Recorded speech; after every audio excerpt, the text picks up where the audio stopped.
মুখে কথা বলেন, কিন্তু আপনার প্রচারপত্র দেওয়ার কি আছে আজকে? কি হচ্ছে, কি দিয়েছে? আপনি দেখছেন না, পুরো একটা লিস্ট ধরিয়ে দিয়েছে। প্রত্যেকটা জায়গাতে প্যানেলিস্ট দেওয়া হচ্ছিল, কারণ প্যানেলিস্ট না দিলে এতগুলো সংখ্যারা মনে রাখবে কি করে? এটা দিচ্ছেন তো সবাই দেখে ফেলেছে, আজকে তো আর করার কথা না। এটা একটু দেখি ভাইয়া, এটা একটু দেখি টাকা। এটা তো সাহেব ভাইয়ের পরিবহন সম্পর্কে। মুখে কথা বলেন, কিন্তু আপনার প্রচারপত্র দেওয়ার কি আছে আজকে? কি হচ্ছে, কি দিয়েছে? আপনি দেখছেন না, পুরো একটা লিস্ট ধরিয়ে দিয়েছে। ভাই আজকে তো প্রচারপত্র দেওয়ার কথা না, আপনারা কি দিচ্ছেন? এটা প্রচারপত্র না, এটা হচ্ছে প্যানেল নাম্বার মনে রাখার জন্য। যদি কেউ ফেলে দিতে চায় সেক্ষেত্রে ফেলে দিতে পারবে।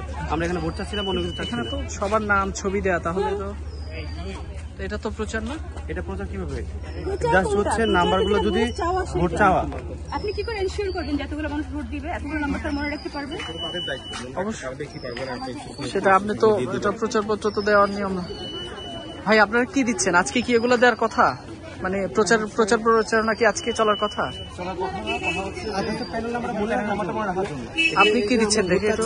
আমি হচ্ছে ব্যক্তিগত ক্লাস হচ্ছে জাস্ট যদি ফেলে দিতে চায় আচ্ছা, সেক্ষেত্রে আপনার সে কোন ফেলে দিতে প্যানেলের ইয়ে দিচ্ছেন? আবেদ হামিম মায়ের পরিষদ। এটা একটু দেখি ভাইয়া, এটা একটু দেখি টাকা। এটা তো সাহেব ভাইয়ের পরিবহন সম্পর্কে। কিন্তু আপনাদেরকে আচরণবিধির বিষয়ে বা প্রচারণা যে দুদিন আগ থেকে বন্ধ হয়েছে, লঙ্ঘন হওয়ার মতো কোনো কাজ হতো তাহলে আমি এগোতে পারতাম না। কেউ না কেউ মাঝে বাধা হতে দেখতো।